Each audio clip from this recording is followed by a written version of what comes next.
Halo, kembali lagi bersama saya. Kali ini saya akan membuat video part 2, yang mana tujuan saya membuat video ini adalah meningkatkan skill public speaking one day 1%. Yang kemarin kita sudah membahas mengenai melawan rasa takut. Kali ini saya akan membahas mengenai fokus. Tentu teman-teman sekalian, dalam pembuatan video ini saya mengandalkan pikiran dan juga pengalaman ataupun buku-buku yang sudah saya baca, sehingga saya akan mengekspresikan atau mengejawantahkan semuanya berdasarkan hal-hal yang sudah saya lakukan ataupun yang sudah saya alami. Mengenai fokus, tentu semua orang pasti menginginkan untuk fokus pada suatu hal yang ingin dikerjakan. Namun ini menjadi permasalahan yang besar dan juga hampir dirasakan oleh semua orang. Mereka tidak mudah untuk memfokuskan dirinya untuk mempelajari sesuatu. Hal ini juga saya rasakan saat saya SMA yang ingin fokus untuk masuk ke PTN. Saya mencoba memfokuskan diri saya untuk belajar. Namun pasti ada distraksi dari luar, dari eksternal, untuk membuat saya gagal fokus. Nah, saat itu saya mempelajari soal-soal untuk masuk perguruan tinggi. Ada distraksi, salah satu yang masih saya ingat adalah ajakan teman-teman untuk bermain. Tentu masa-masa SMA masa-masa yang tidak bisa kita ulangi lagi. Bahkan teman-teman bilang masa-masa SMA itu masa-masa yang sangat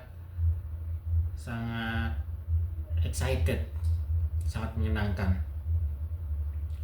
Nah, pada saat itu teman saya bilang, "Kapan lagi kamu mau main? Kita sudah akan pisah setelah kita lulus di SMA."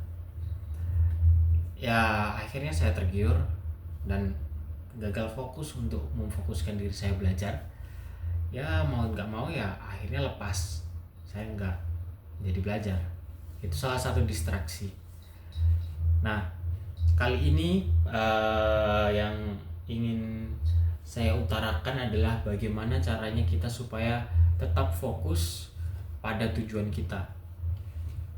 Beberapa poin penting yang bisa saya berikan mengenai cara-cara bagaimana supaya kita tetap fokus adalah, yang pertama, kita harus memisahkan distraksi tersebut. Misal nih, kalau teman-teman punya kerjaan atau mau belajar untuk persiapan kuliah atau persiapan ujian, teman-teman harus memisahkan distraksi yang menurut teman-teman itu bisa mengganggu. Salah satunya handphone. Handphone mungkin sebagian orang, aku lo belajar menggunakan handphone.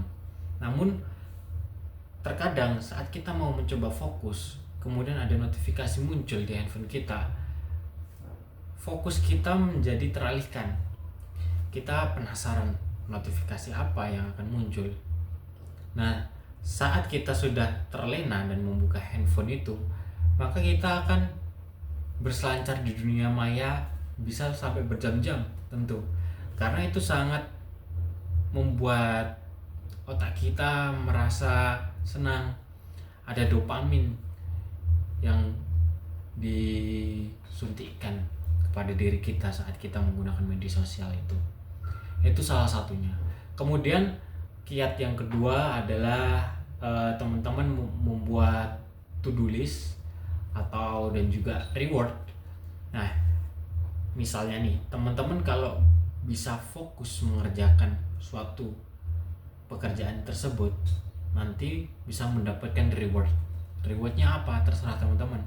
Mungkin nanti habis mengerjakan materi atau belajar ini, aku akan keluar ke restoran bersama teman-teman, bermain, ataupun menggunakan gadget tapi dengan batas waktu. itu reward.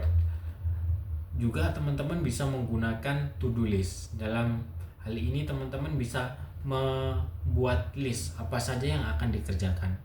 Itu salah satu yang bisa membuat teman-teman untuk fokus, karena di setiap to-do list yang sudah dikerjakan, teman-teman akan mencoret to-do list itu karena sudah selesai, sehingga teman-teman bisa melakukan progres untuk melakukan to-do list berikutnya.